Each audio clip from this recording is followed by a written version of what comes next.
Les amis, moi c'est Ganza comme d'habitude. La fois passée, on a parlé sur ça dépend qui est de toi. Mais aujourd'hui, on va parler de celui qui demeure dans l'abri de l'Éternel. Dans l'abri de l'Éternel, c'est là où nous avons tout. Dans l'abri de l'Éternel, c'est là où l'ennemi ne peut pas nous voir, ne peut pas jouer avec nous, ou bien ne peut pas nous bousculer de gauche à droite.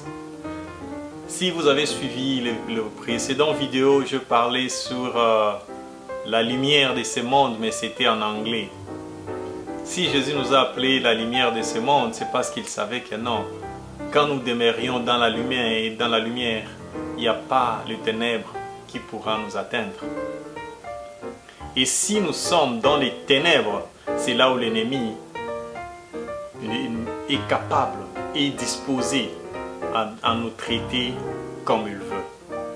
Et aujourd'hui, dans Psaume 91, verset 1, c'est lui qui demeure dans l'abri de l'Éternel. Quand tu demeures dans l'abri de l'Éternel, car Dieu est lumière, et toute personne qui marche avec Dieu demeure dans la lumière. Qui veut dire que ta vie de chaque jour, est fantastique et meilleure. Pourquoi? Parce que tu es sous l'abri du Très-Haut.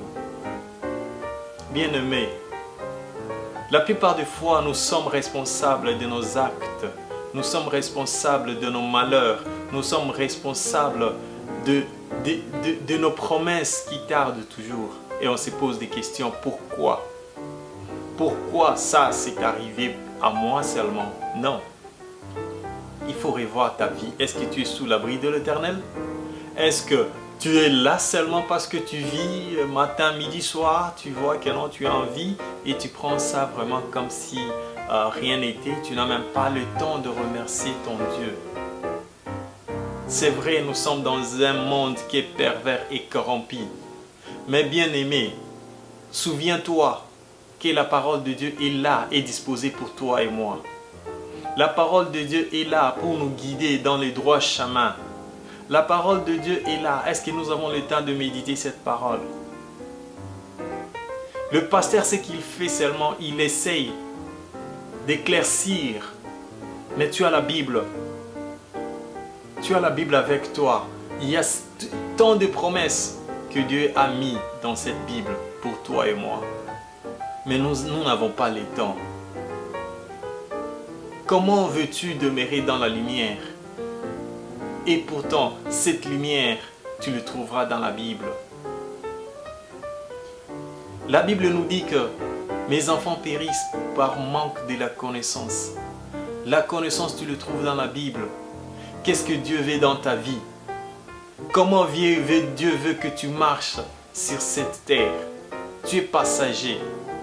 Est-ce que tu crois que parce que tu as une belle voiture, parce que tu as une maison, parce que tu as, je ne sais pas moi, 3 boulots, et que tu crois que la vie se limite là-bas? Non, ce ne sont que des distractions. Et oui, c'est vrai, nous devons travailler pour gagner le pain. Mais partout tu es, mets dans ton cœur que ton Dieu est là. Si tu travailles, c'est grâce à Dieu. C'est une grâce qui te donne chaque midi et soir. Est-ce que tu as le temps de dire merci? Quelqu'un s'il vient, il te donne 100 $. Tu vas le dire merci beaucoup. Mais le Dieu qui te donne le souffle de vie, tu oublies même de lui dire merci. C'est très malheureux. Je ne sais pas à qui je parle qui va voir ces vidéos.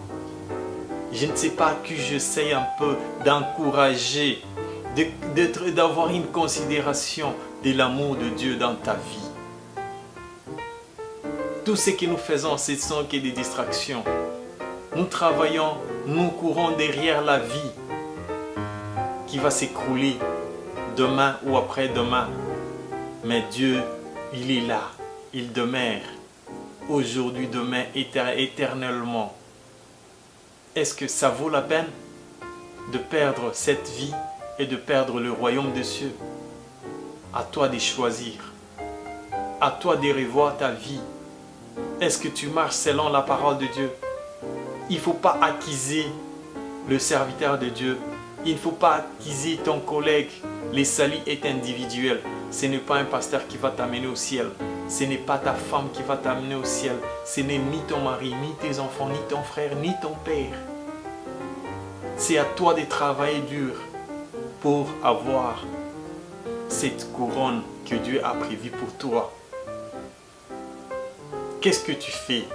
Qu'est-ce que tu fais comme sacrifice? Mais Dieu a fait un sacrifice en donnant son Fils unique qu'il meurt pour toi. Et son Fils a bien dit, tout est accompli. Si tout est accompli, pourquoi tu laisses que le diable te manipule? Pourquoi tu ne sais même pas revendiquer tes droits?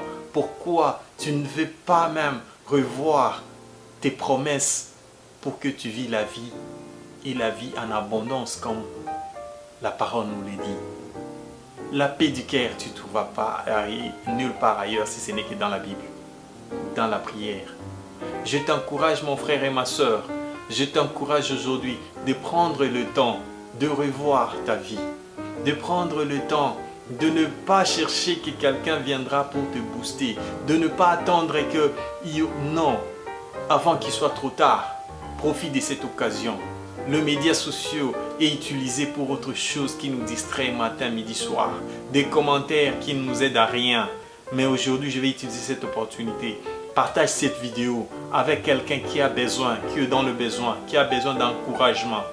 Il n'est jamais tard de faire quelque chose. Laisse qu'on utilise cette média social pour pouvoir partager la parole de Dieu, pour pouvoir amener des gens dans le Christ. Je vous aime. Que Dieu vous bénisse. Je vais vous revoir encore une fois. Ciao.